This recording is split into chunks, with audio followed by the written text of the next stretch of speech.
चलिए स्टार्ट करते हैं। Good evening to all of you, शुभ सायं, and let us continue with chapter number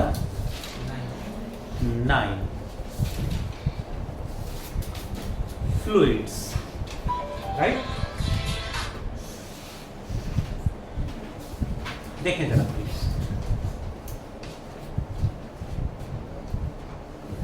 chapter 9, 11 class, chapter का नाम fluids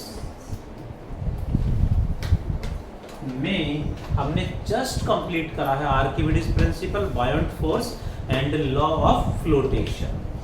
the next topic we will continue is viscous force. आज का टॉपिक इज विस्कस फोर्स। ध्यान दें, is the friction in liquids. Friction हमने पढ़ा था एनएलएम में, चैप्टर 4 में, सॉलिड्स में। लिक्विड्स में जो फ्रिक्शन होगा उसे बोलेंगे विस्कस फोर्स। देखें जरा, लो पावन, व्हाट इज विस्कस फोर्स? बताओ, सुना नहीं। दैट इज द थिंग कि कई बार हम पढ़ रहे हैं और ध्यान कहीं इधर उधर होता है, फिर सुना नहीं होता, फिर रट्टे मारते हैं। लीव एवरीथिंग एक्सप्रेस, सारे काम अभी करने क्लास टाइम नहीं ना, छोड़ दो। What is friction in liquids? Viscous force. कितना होगा, कैसे होगा, देखें जरा। फॉर्मूला क्या है, कैलकुलेट कैसे करेंगे? विस्कस फोर्स को हम Fv से रिप्रेजेंट करेंगे। Viscous force Fv depends on, कैसे होगा देखें जरा। Let on ground a liquid is flowing in the form of layers.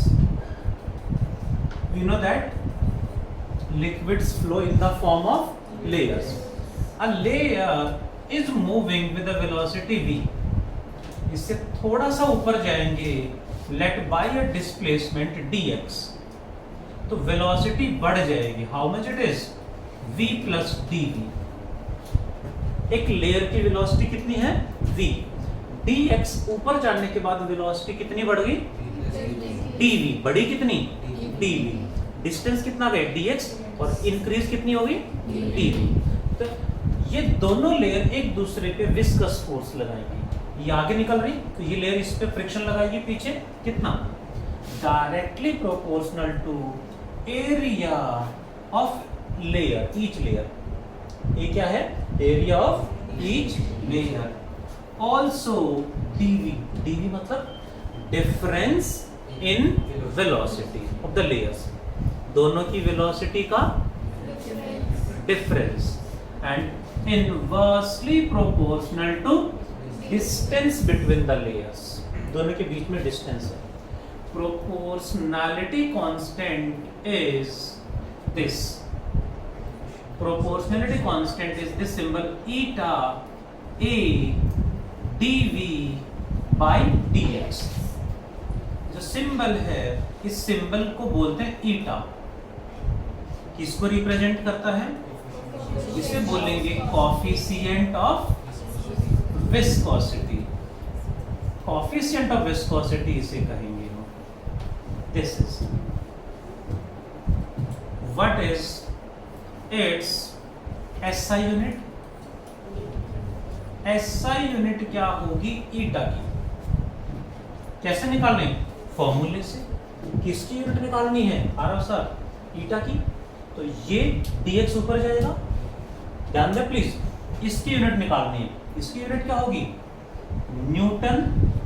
dx ऊपर जाएगा यानी क्या? मीटर अपॉन एरिया नीचे आएगा, क्या? मीटर स्क्वायर, और साथ में dv यानी वेलोसिटी नीचे आएगी, मीटर पर सेकेंड। पूरे को सॉल्व करेंगे तो आएगा kg पर मीटर पर सेकेंड। क्वेश्चन आया सृष्टि मैम बताएंगे, केजी तो यहाँ है ही नहीं, फिर केजी कैसे आ गया? अरे चलो, न्यूटन होता है केजी मीटर पर सेकंड स्क्वायर। फोर्स की यूनिट है ना एमए, मास इनटू एक्सेलरेशन। इसको एक्सपेंड करके सॉल्व करेंगे तो क्या आएगा? केजी पर मीटर पर सेकंड। यहाँ एसआई यूनिट से ज्यादा इंपॉर्टेंट है सीजीएस यूनिट। इसकी सीजीएस यूनिट थोड़ा सा ज्यादा ध्यान रखना हमें। यहाँ पे सीजीएस यूनिट में आ रहा हो, क्या चेंज आएगा इसमें? आ रहा है नहीं क्लास में, एब्सेंट आज? हाँ सर, तो बाहर बैठो सर, फिर एब्सेंट है तो सर इसका सीजीएस यूनिट में क्या आएगा, क्या चेंज आएगा? इसमें सीजीएस यूनिट में लिखना हो तो क्या लिखूं?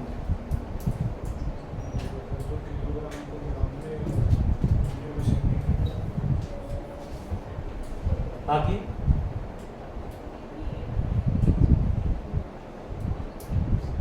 आगे बोलो सर, क्या लिखूं आगे?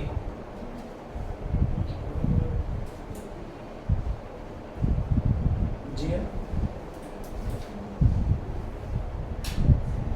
कनेक्शन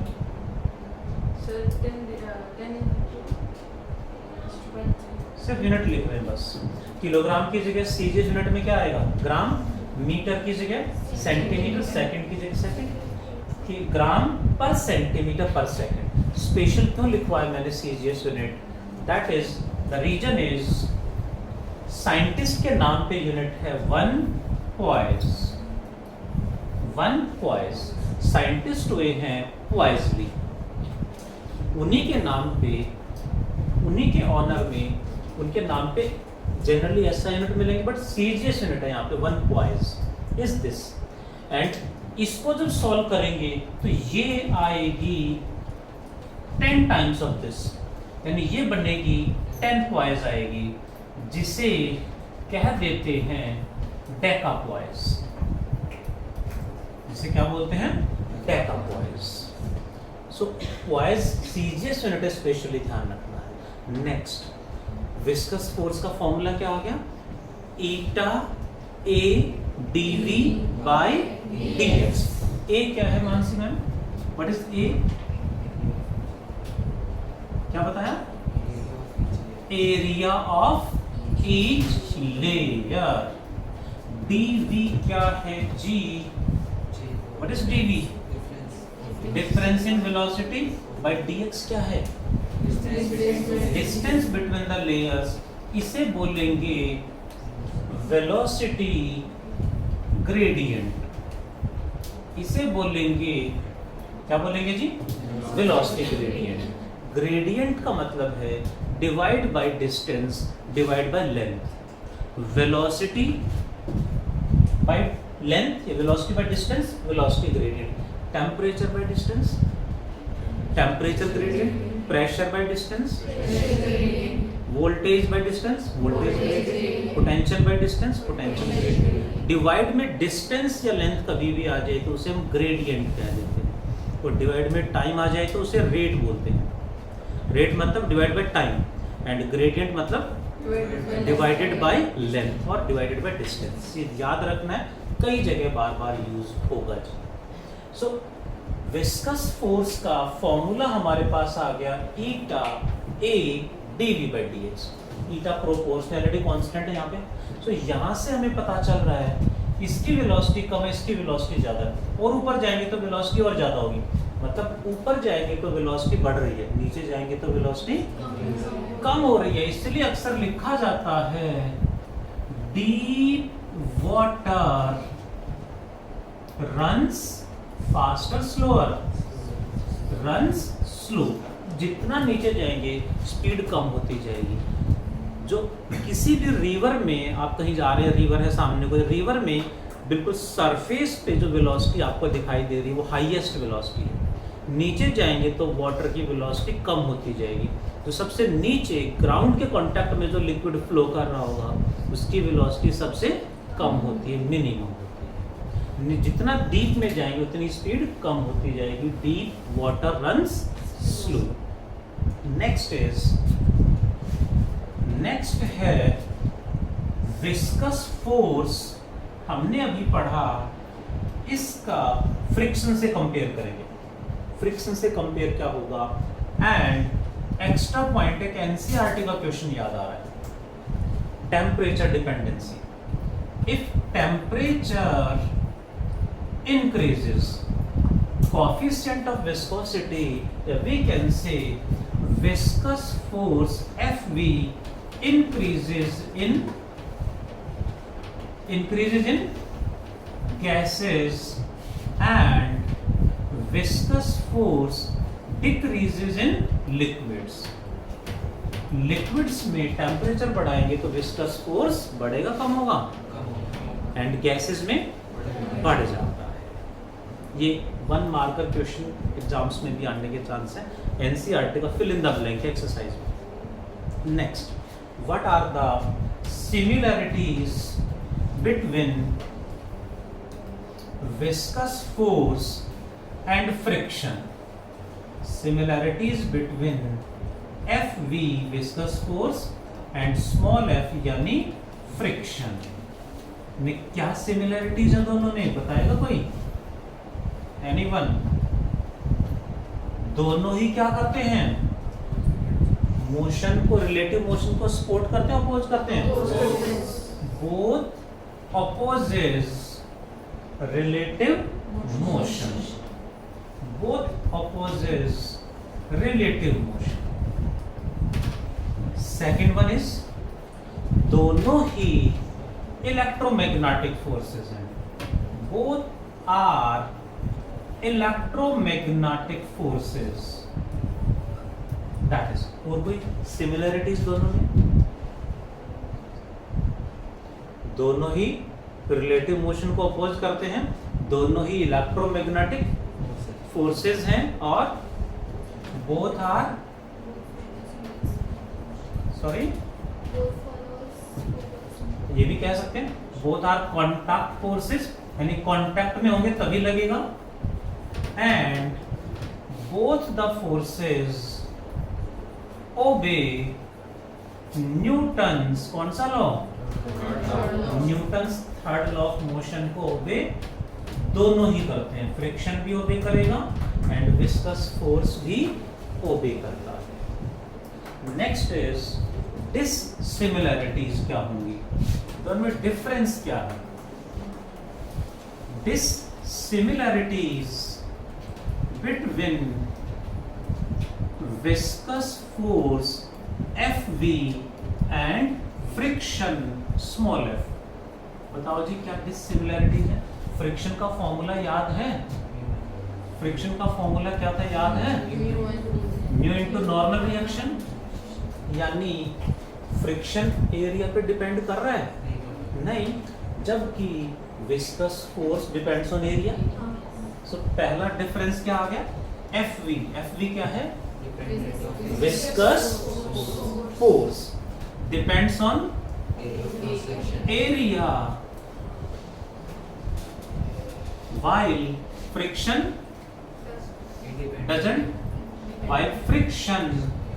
doesn't depend, यानी फ्रिक्शन डिपेंड नहीं करता on area.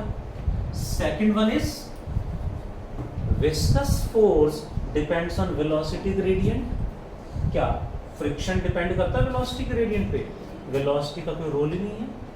So second one is viscous force depends on velocity gradient, या वेलोसिटी भी कह सकते हो, while friction doesn't depend, while friction depend नहीं करता वेलोसिटी ग्रेडियंट पे, फ्रिक्शन डिपेंड नहीं करता। और बताओ जी, friction depends on normal reaction, क्या विस्कस फोर्स डिपेंड करेगा?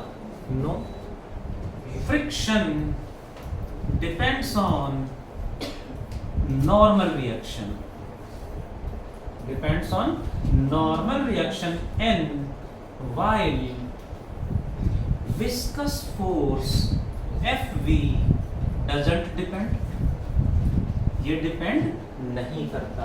ये डिपेंडेंसी, टेम्परेचर डिपेंडेंसी एंड इसका फॉर्मूला पे बेस्ड 1 मार्क में या कॉन्सेप्चुअल या फिर 2 मार्क्स में न्यूमेरिकल आने के चांस रहते हैं।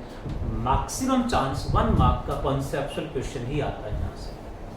ठीक है जी, do fast everyone.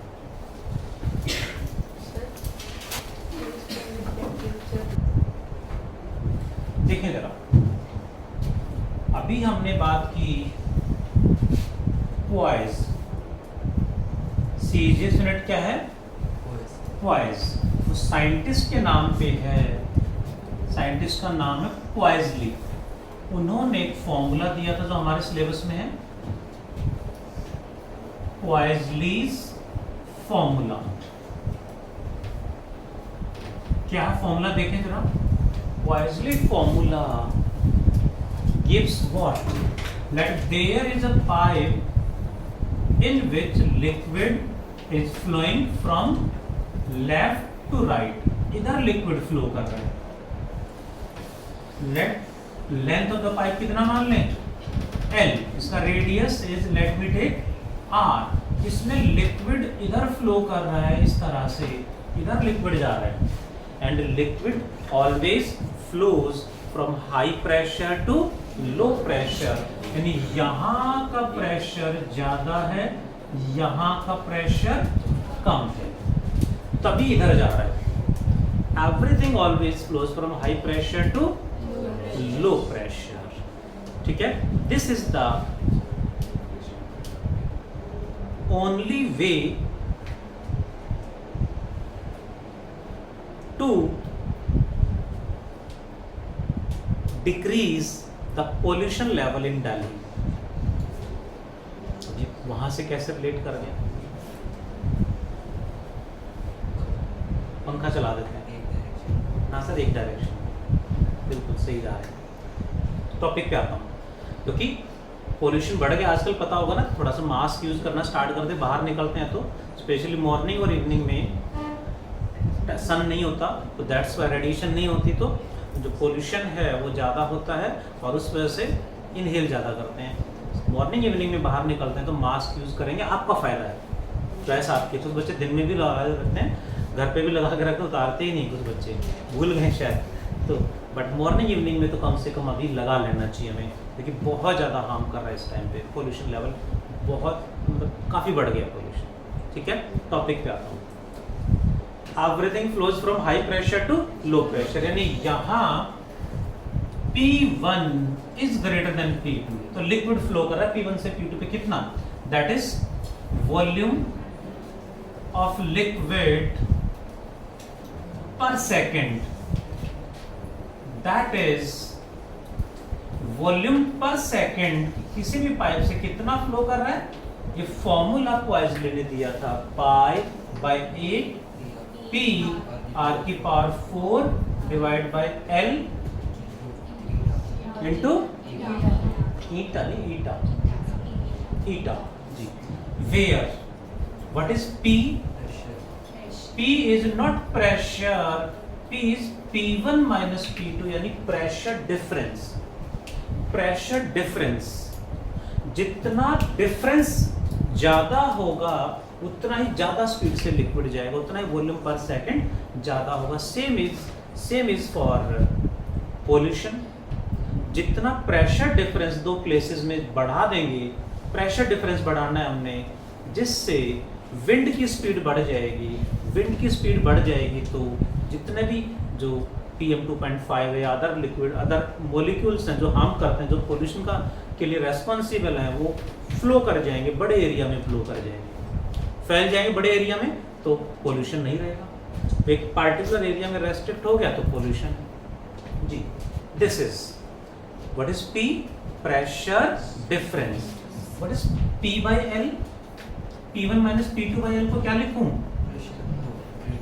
Pressure gradient बोलेंगे, क्योंकि डिवाइड बाय लेंथ आ गया है। It is named pressure gradient. R क्या है? रेडियस ऑफ पाइप जिसमें लिक्विड फ्लो कर रहा है। L is length, eta is coefficient of viscosity. छोटा सा फॉर्मूला जो याद रखना है। Next topic is Stokes law. What is Stokes law, समझते हैं जरा। अभी हमने बात की viscous force between layers of the liquid. एक ही लिक्विड में अलग अलग लेयर के बीच में कितना फ्रिक्शन लगेगा, दैट इज विस्कस फोर्स।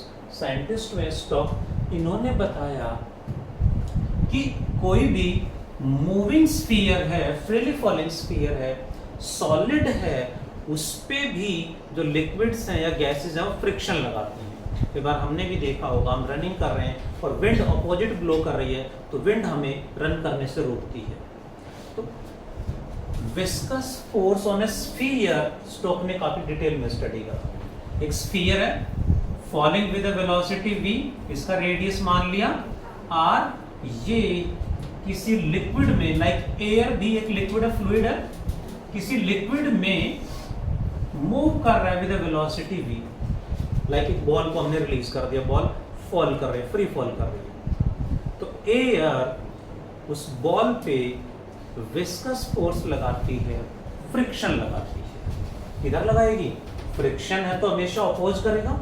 इधर जा रहा है तो विस्कस फोर्स किधर होगा, अपोजिट होगा, ऊपर लग जाएगा। यानी viscous force Fv on a sphere is given by, कितना होगा, directly proportional to eta Rv. What is eta? Coefficient of viscosity of the medium or of the sphere? Coefficient of viscosity of the medium. Sphere पे तो लग रहा है ना, कौन लगा रहा है, मीडियम लगा रहा है, तो मीडियम का विस्कोसिटी कोएफिशिएंट है। आर क्या है, radius of the medium sphere, and v velocity of medium sphere, velocity of the sphere. Proportionality constant यहां आएगा 6 pi eta Rv is the viscous force on a moving sphere, on a freely falling sphere by the medium. इस पे based एक experiment आपके practical के syllabus में भी है, वो भी मैं अभी डिस्कस करूंगा। डायरेक्शन क्या होगी इसकी, Aryan, what is its direction? Direction बता दो Nitika ma'am, Vashika, Avni. Always opposite to velocity. Friction है, अपोज कर रहे हैं, किसको अपोज कर रहा है, मोशन को। इधर जा रहे हैं तो किधर लगेगा, पीछे। इधर जाएंगे तो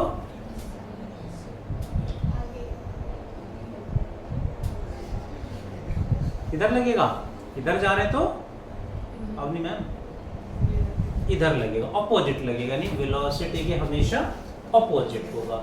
this is known as viscous force given by Stokes law and specially on a freely falling sphere. इसी में कॉन्सेप्ट आता है that is named terminal velocity.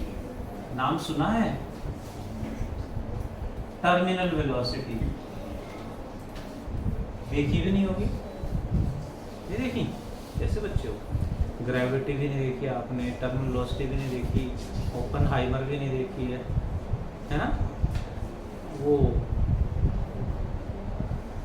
Iron man infinity वार जरूर देखी होगी ना, देखा, एंटरटेनमेंट वाली पार्ट है एक्चुअली। टर्मिनल वेलोसिटी हॉलीवुड की मूवी का नाम है, जो पूरी की पूरी मूवी में फ्री फॉल करते रहे, पूरी मूवी फ्रीली फॉलिंग एयर में फ्री फॉल कर रहे हैं। फिर टॉपिक पे आता हूँ, यहाँ से उन्होंने नाम ले लिया, मूवी का नाम रख दिया। टर्मिनल वेलोसिटी है क्या, देखिए जरा। There is a sphere, diagram दोबारा से ड्रॉ कर लेते हैं। This is a sphere of radius r। इस स्फीयर की डेंसिटी हमने मान ली sigma. It is falling in a viscous medium, किसी एयर या किसी गैस या किसी लिक्विड में फ्री फॉल कर रहा है। विद ए वेलोसिटी v, तो विस्कस फोर्स किधर लगेगा? अपोजिट लगेगा इधर। लिक्विड की मीडियम की डेंसिटी क्या मान लें? विस्कोसिटी कितना होगा? ईटा। दैट इज देन इस फ्रीली फॉलिंग स्फीयर पे क्या क्या फोर्स लग रहे होंगे बताएगा कोई? Forces on a freely falling sphere, freely falling sphere पे क्या क्या फोर्स लगेंगे जी? सबसे पहले क्या लगेगा? Weight of the body. Fall क्यों कर रहा है? वेट की वजह से। कितना होगा वेट? mg। किधर होगा? डाउनवर्ड होगा। पक्का? दैट इज, हाँ जी, फ्रीली फॉलिंग स्फीयर है। क्यों फॉल कर रहा है? इस पे ग्रेविटी लग रही है, यानी वेट ऑफ द बॉडी के बराबर फोर्स लग रहा है mg। नॉर्मल रिएक्शन जीरो होता है, वेट तो mg रहेगा ना। m मास कैसे निकालें? डेंसिटी इनटू वॉल्यूम कितना होगा इसका? Suhani ma'am, volume of the sphere Anshuka, sigma into 4/3 pi are cube into g। कोई और भी फोर्स लग रहा है? यस। मीडियम में है, लिक्विड में है, तो अप थ्रस्ट भी लगेगा जी, बायोंसी भी लगेगी, जिसे हम अप थ्रस्ट कह देते हैं। Up thrust represented by what? Fv viscous force and Fu up thrust. कितना होता है up thrust? Weight of liquid displaced यानी rho Vg। Rho into volume कितना लेके चलें? जितना इसका वॉल्यूम उतना ही डिस्प्लेस करेगा। How much it is? 4/3 pi are cube. किधर लगेगा? अप थ्रस्ट नाम क्यों रखा? क्योंकि ये हमेशा ऊपर लगेगा। बॉडी ऊपर जा रही हो तो ऊपर ही लगेगा, बॉडी इधर जा रही हो तो ऊपर ही लगेगा। बॉडी किस तरफ जा रही डजंट मैटर, ये हमेशा ऊपर रहेगा। विस्कस फोर्स वेलोसिटी के अपोजिट होता है, लेकिन अप थ्रस्ट हमेशा अपवर्ड ही होगा। कोई और भी फोर्स लग रहा है? Yes, that is viscous force. Viscous force हंस का मैन कितना होगा? सामने 6 पाई ईटा आर वी। किधर लगेगा? मोशन के वेलोसिटी के अपोजिट ऊपर लगेगा। How many forces are acting on the sphere? 4 लग रहे हैं। नैतिक कितने लग रहे हैं? 3। कौन कौन से?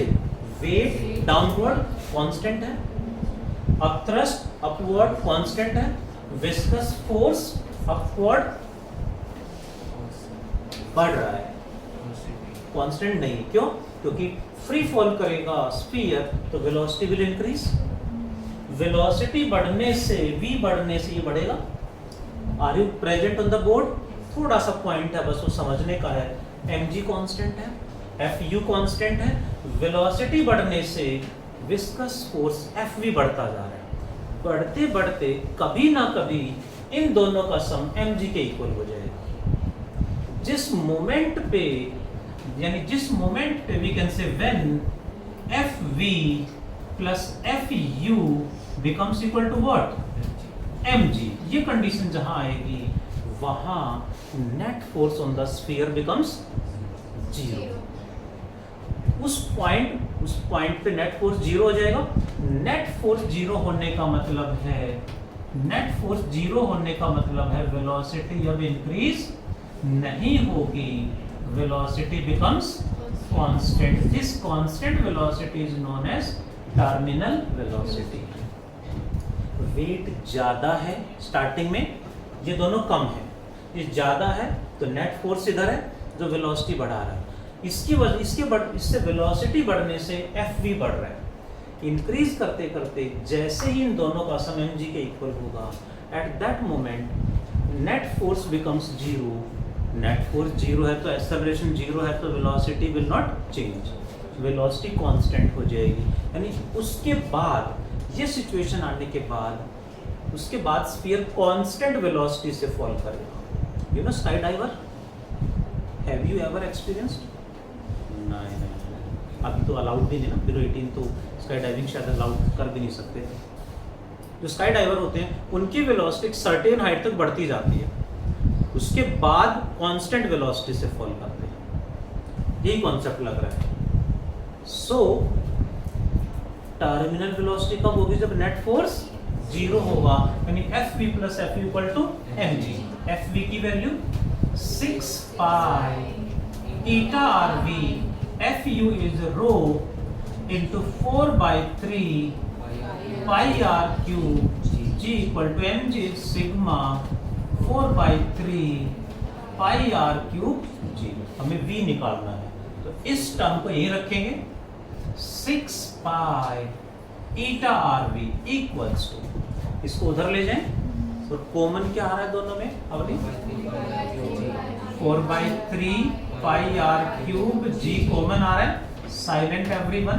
ब्रैकेट में क्या बचेगा जी नैतिक सर? जरित है सिग्मा माइनस, पक्का सिग्मा बचेगा और इधर से उधर जाएगा, रो बच जाएगा अंदर। अब हमें v निकालना है, तो पाई से पाई कैंसिल कर दें, पाई से पाई कट जाएगा, एक r से तो r की पावर कटेगी, 2 बचेंगी, 2 3 जा 6, 2 2 जा 4। हमें v निकालना है, इधर क्या बचा? 2 r की पावर कितनी? Square g sigma minus rho upon, ये 3 नीचे जाएगा, 3 into 3 9, ईटा भी नीचे आ जाएगा। This velocity is constant. This constant velocity is represented by v t, known as terminal velocity। Terminal velocity एक फ्रीली फॉलिंग स्फीयर पे नीचे क्या लग रहा है? mg, ऊपर क्या लग रहा है? अपथ्रस्ट, और क्या लग रहा है? fv। तीनों की वैल्यू लिखी हमने, फॉर्मूले लिखे। उसके बाद जैसे fv plus fu equal to mg, net force 0, velocity constant, named terminal velocity. तीनों की वैल्यू लिखी, उसको उधर ले गए और v निकालना था, बाकी को सॉल्व कर दिया। वी गॉट द एक्सप्रेशन और derivation of terminal velocity. Important है, अक्सर यहाँ से डेरिवेशन या न्यूमेरिकल आएगा, इंपॉर्टेंट है। एडिशनल पॉइंट देखें जरा, डेफिनेशन क्या होगी टर्मिनल वेलोसिटी की? Sameer,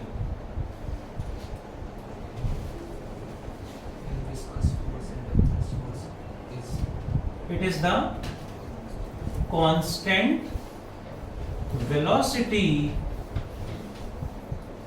attained by a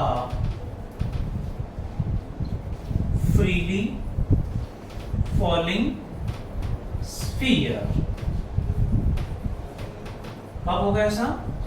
when net force becomes 0। इसके यूजेस क्या हैं, एप्लीकेशन क्या है? What are the applications of terminal velocity? What are the uses? You know rainfall, नाम सुना है? Wow, rain. हम रेनफॉल में, रेन में बहुत बार जो है बाहर घूमते भी हैं, उसको एंजॉय भी करते हैं।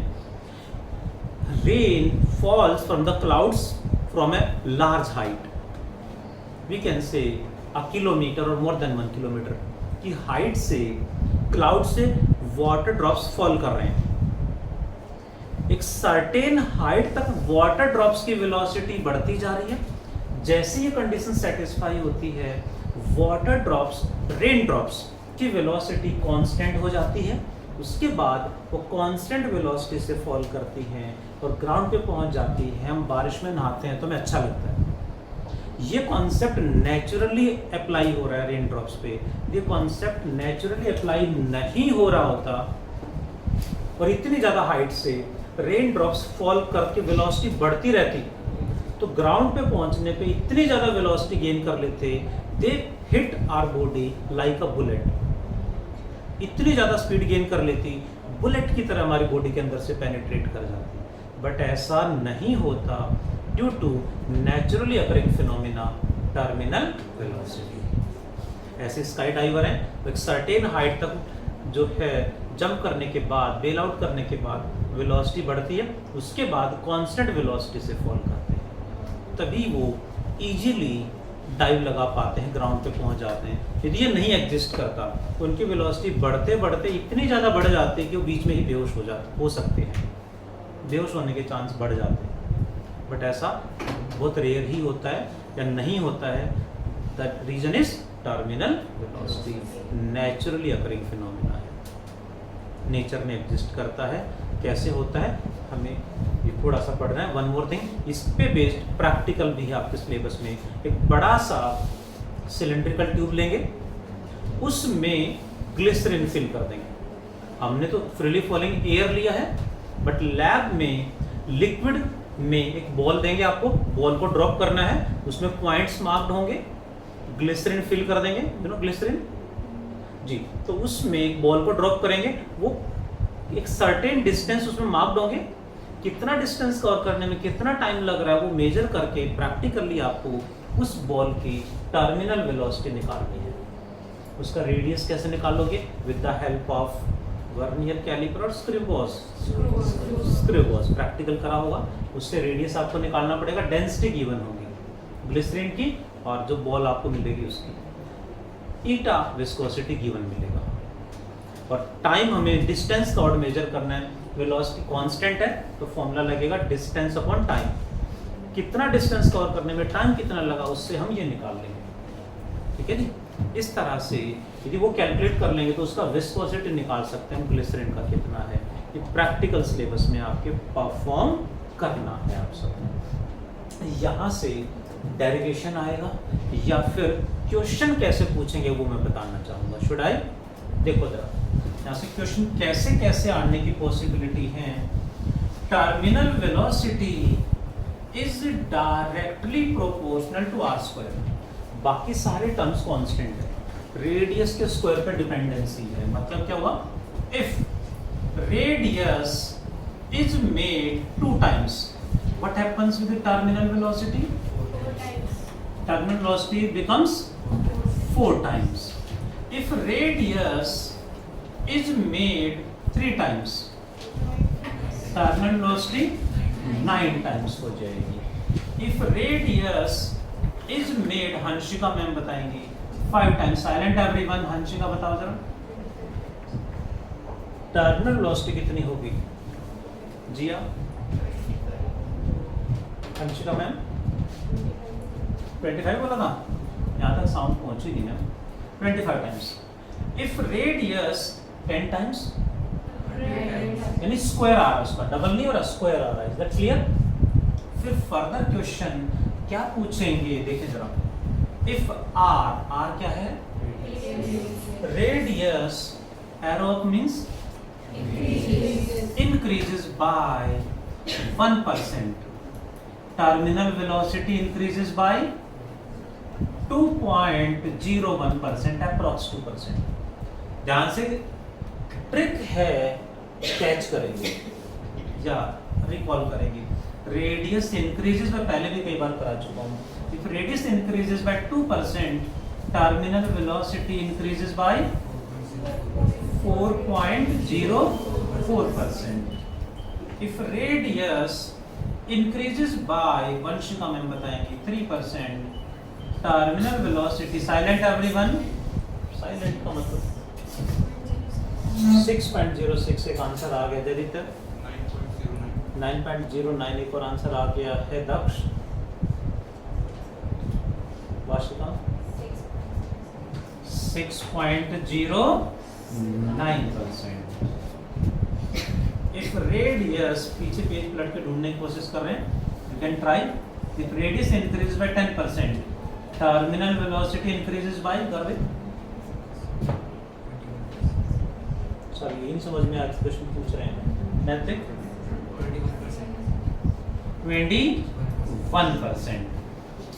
If radius increases by, Tanisha ma'am, 20%. Silent please, Tanisha only. 44, Mansi कहानी में?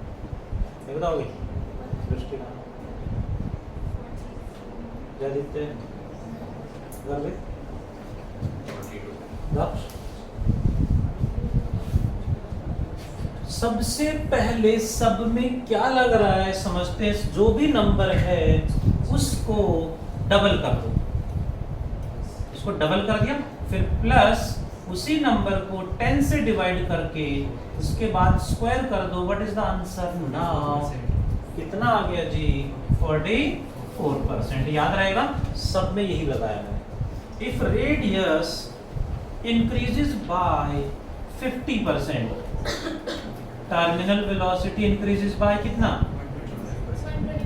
125%। हो ये ट्रिक कैच कर, क्योंकि पहले भी कई बार बताया है। वन मोर थिंग, स्क्वायर जहां आ गया यू कैन अप्लाई एवरीवेयर।